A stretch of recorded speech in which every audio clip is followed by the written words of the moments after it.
I was already down at the dock the next morning when Grandma appeared with a life jacket and a long pole. She didn't seem surprised by the raft at all, or by the animal pictures all over it. "How did you know?" I started. "Let's go," Grandma interrupted, tossing me the life jacket and stepping onto the raft. She pushed the pole hard into the river bottom, and we moved smoothly into the current. "Your turn," she said after a few minutes. She showed me how to hold the pole and push, and I pulled us to the middle of the river. Even there, the water wasn't over my head. We pulled the raft up the river, then let it slowly drift back down.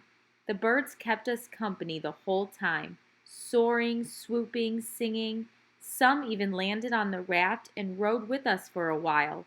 Hitchhikers, Grandma called them. After that, I had little time for anything but the raft. I raced through whatever chores there were, then ran down to the dock, wondering what animals I'd see that day. It wasn't just birds that the raft attracted.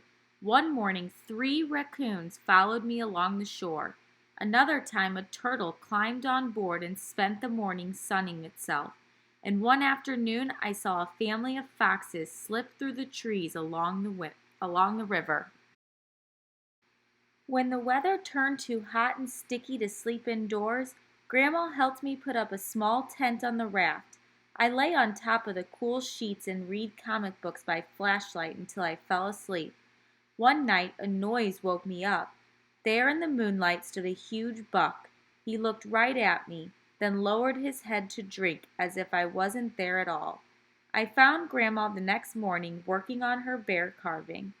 "Do you have some extra paper I could draw on?" I asked her. She brought out a big sketch pad and a pouch filled with thick pencils and crayons. "I've been saving these just for you," she said. "Better take these, too." She held out the snorkel and mask. "Never know when they might come in handy on a raft."